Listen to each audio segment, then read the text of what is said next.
Researchers once counted a single word, we. After their team won, fans said, "We won about a third of the time." After a loss, far less. The loss quietly became, "They lost." Your pronoun changes before your opinions do. It's 1 in the morning. You're wearing a flag you haven't touched all year. You don't know half the players, but when a stranger scores, you jump before you decide to. You didn't become more ideological overnight. You didn't read a new history book. A lonely little self just found a larger body to live inside for a while. In 2026, the World Cup runs 39 days, 48 nations, 104 matches, 3 countries. The biggest ever. But the oldest trick is the same. It turns people into we. Here is how, in 5 layers.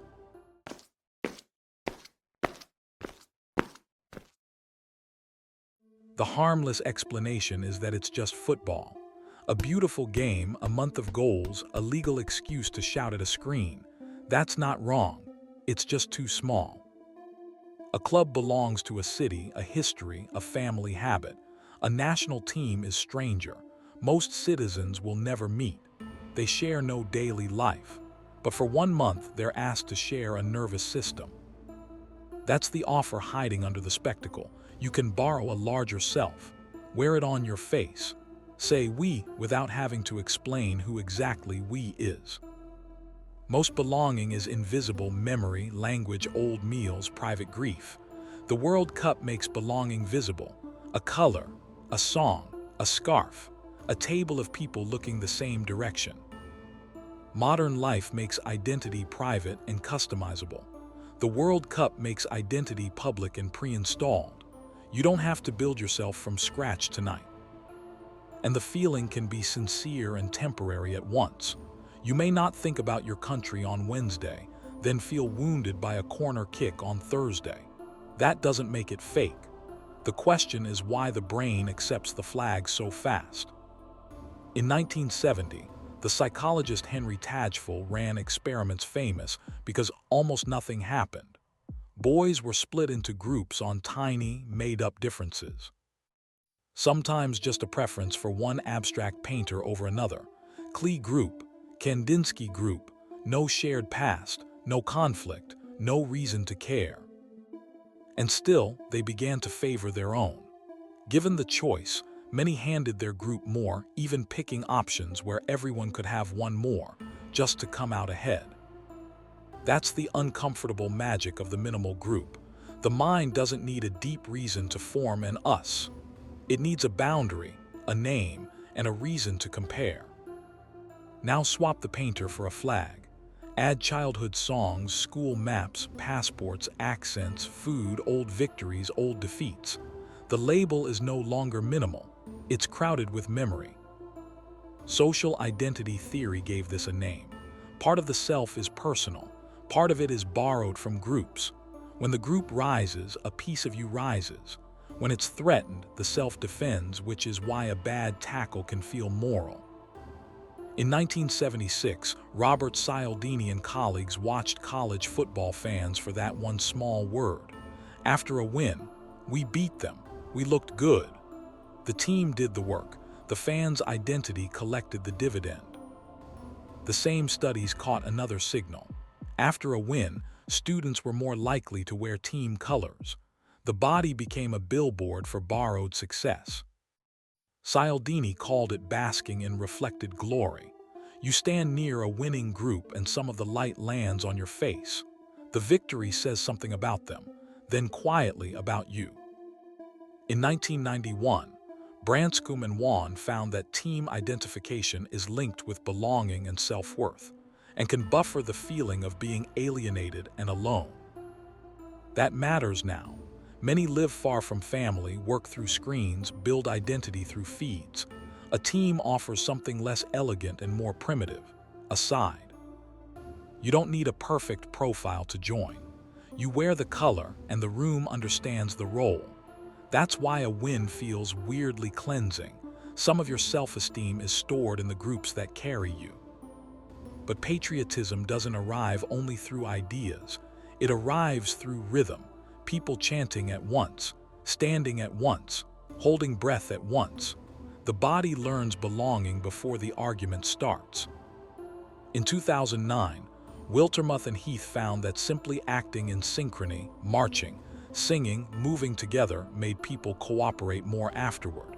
Synchrony strengthens the bond, even without good feeling. A chant isn't just noise, it's timing. Your voice meets thousands in the same beat.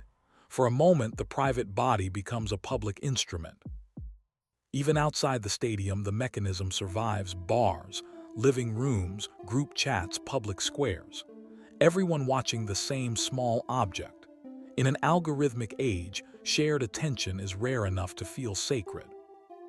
Durkheim had an old phrase for it: collective effervescence, the strange electricity of people feeling together. The World Cup is one of the few secular machines that still makes it on command. Your body votes before your politics does: heart rate, breath, jaw, hands. The flag stops being an opinion and becomes a weather system moving through the room. A goal releases all that synchronized tension at once. That's why the scream feels bigger than the event. 22 people moved, millions of nervous systems discharged. Benedict Anderson called the nation an imagined community.